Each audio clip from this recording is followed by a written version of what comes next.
এই যে জায়গাটা, হ্যাঁ, আমার নাম শফিকুল ইসলাম। আমার ভাইয়ের নাম নবী। এই যে জায়গাটা দেখতেছেন, এই যে এইটুক জায়গা আমার দিছে বাড়ি করার জন্য। আর এই যে জায়গাটা দেখতেছেন সম্পূর্ণ জায়গা এরা আমার বেদখল দিয়ে রাখছে। ওই আম গাছতল থেকে শুরু করি ওই দুপা পর্যন্ত 100 ডিসিমেল জায়গা আমার বাপে আমার দিয়ে গেছে টেহার বিনিময়। তারপর আমার বাপে আমার কাগজ করেও দিছে, কাগজও আছে আমার কাছে। কাগজ থাকাকালীনও আমি সুবিচার পাই নাই, বা অথবা আমি কারো কাছে যাইও নাই বিচারের জন্য। হ্যাঁ, মাতাব্বরেরাও বলছিল শালির বিচার ডাকার জন্য, আমি বয়েতে আর কোনো শালির বিচার ডাকি নাই। এইভাবে এরা বেদখল দিয়ে আমারে খাইতেছে। হ্যাঁ, আমার জায়গা বেদখল দিয়ে খাইতেছে। এরা মাদকের ব্যবসা করে, জায়গায় তুমি বিভিন্ন জায়গায় তুমি মানুষজন আসে তাদের সাথে অনেক মানুষের সাথে বন্ধুত্ব। তাই বয়স চোটে আমি কিছু বলতে পারি না। তাই আমি আইনের কাছে গরু জুড়ে এই বিচার চাইতেছি, আমার সম্পত্তি জানি আমি ফেরত পাই। আপনাদের সাথে কি হয়েছে সেটা বলুন। আমাদের সাথে কেউ বলি যে জোড়াজুড়ি করে খাইতেছে, আমরা ভয়তে কিছু বলি না। জমি 14 ডিসি, এই যে নবী। আপনি এটা বলবেন।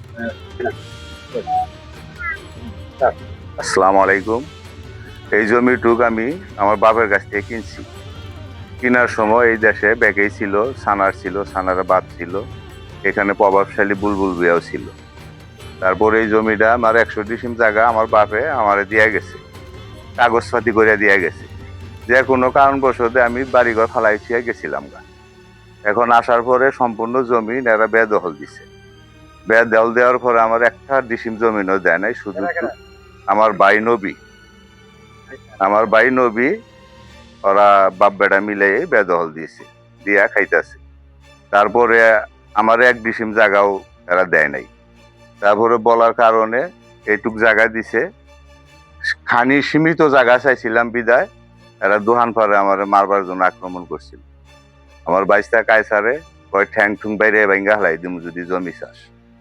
এই ডরে আমি আর কোনো জমি জমা কাছে চাইও না। আর তাছাড়া আমার হাটের রূপ, আমি চলতে ফিরতেই কষ্ট, আমার কথা বলতেই কষ্ট।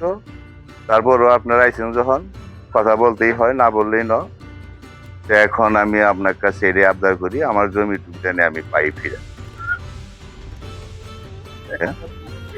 আমার ভাই নবী, তার ছেলে কায়সার, এরা মাদকের ব্যবসা করে। তাই দূর দূরান্ত থেকে অনেক মানুষ আসে, ভয় বৃদ্ধি দেখায়।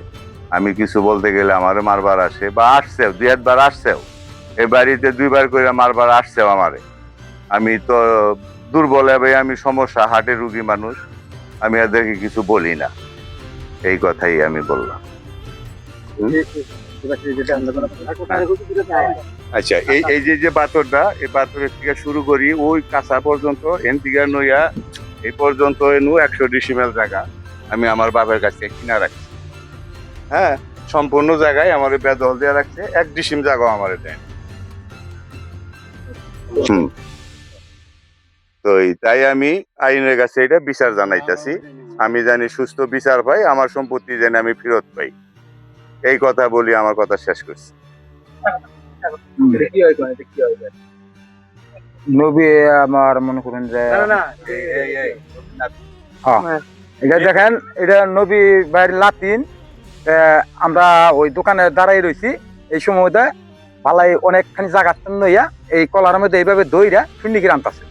এখন নবী আনতেছে কায়সারে, নবীর ফুলা কায়সারে দইরা আনতেছে, ওর নিয়ে বাইতে মেঞ্জে সুমগা। ওকে, ওর বাপের নান টান বলে, ইন্ডিয়া ওটা বলে, আমাদের খুব জ্বালা উঠছে এই কারণে। আর ধরুন আমরা 3 জন লোক আইয়া দোকান পারতেন দৌড় ফিরে ইয়া করে, এই লোকটা আমরা ছাড়াই দিচ্ছি এগুলা। হ্যাঁ, বলতেছে যে 3 বছর আগে আমি নাতিন বাদ্দা দিচ্ছি, আমার নাতিন না।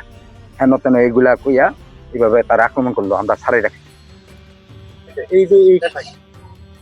ঘরে পেশার মধ্যে মনে করেন যে আগে পর্ব আমরা হুইনাইছি, অনেক লোকজন আহে, আমাকে বাড়ির কাজ দাও জিজ্ঞাসা করে, দোকানপাট দাহে জিজ্ঞাসা করে, কোন যাও কেন নবী দেখতে যাই, কি রে দরকার আছে। কিন্তু খুইলা কেউ বললাম, খুইলা বলে না।